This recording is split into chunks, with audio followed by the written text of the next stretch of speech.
안녕하세요. 31번째 수업 시작하도록 하겠습니다. 자, 페이지 136쪽이고요. 자, 유닛 68부터 시작하도록 할게요. 자, 저번 시간에 이어서 형용사에 대해서 보도록 하겠습니다.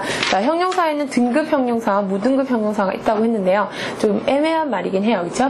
자, 등급 형용사라고 하면 그 형용사 안에서 어느 정도를 나타내 줄 수 있다라는 말이죠.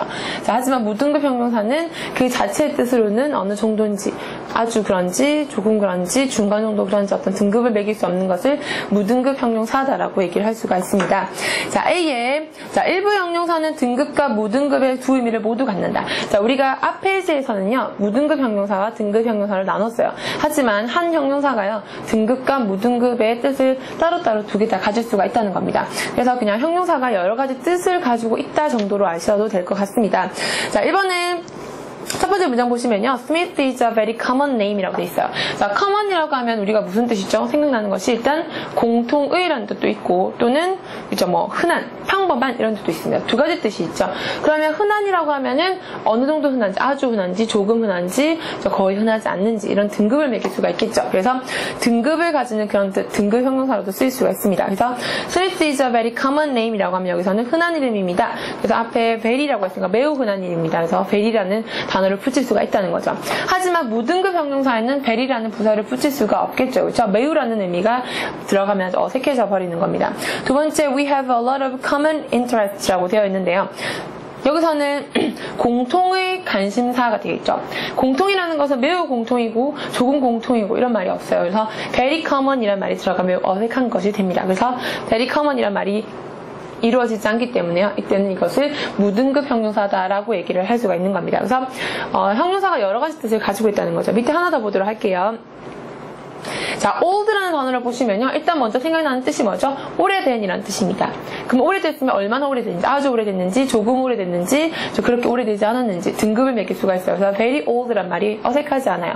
하지만 old가 또는요. 거기 보시면 네 번째 보시면 formal이라는 단어가 있대요. 우리 formal이라는 게 무슨 뜻이죠? 이전의라는 뜻입니다. 그래서 old라는 게 이전의, 예전의라는 뜻을 가지고 있어요. 그럴 때는 얼마나 예전인지가 아니라 그냥 이거 바로 전이라는 뜻이기 때문에 등급을 매길 수가 없는 무등급 형용사다라고 보시면 될 것 같습니다. 자, 그래서 일반 형용사들도요, 등급과 무등급의 두 가지 뜻, 그러니까 형용사가 한 가지 뜻이 아니라 여러 가지 뜻이 있다라고 체크를 해주시면 되겠습니다. 그래서 1번에 나와 있는 형용사들도 뜻을 좀 구분해서 아시면 문장을 쓰고 해석하는 데도 큰 도움이 될 것입니다. 자, 2번을 보시면요. 형용사가 1번처럼 등급과 무등급을 쓸 때 따로따로 뜻이 달라지는 것이 아니라요. 뜻이 똑같은 경우가 있다는 겁니다. 그러니까 유사한 의미로 쓰인다라는 말이죠. 자, 그런데 등급으로 쓰일 때는요, 사람이 또는 사물이 가진 속성을 쓴다. 어떤 형질 형용사, 형용사의 어떤 꾸며주는 그런 형사가 되는 거죠. 그렇죠? 자, 그렇지만 무등급으로 쓰일 때는요, 소속된 부류나 유형을 나타낼 때 쓸 수가 있다는 겁니다. 첫 번째 예문을 보시면 I don't know where he came from. 어디로서부터 왔는지 잘 모르겠습니다. But he sounded slightly foreign이라고 했어요.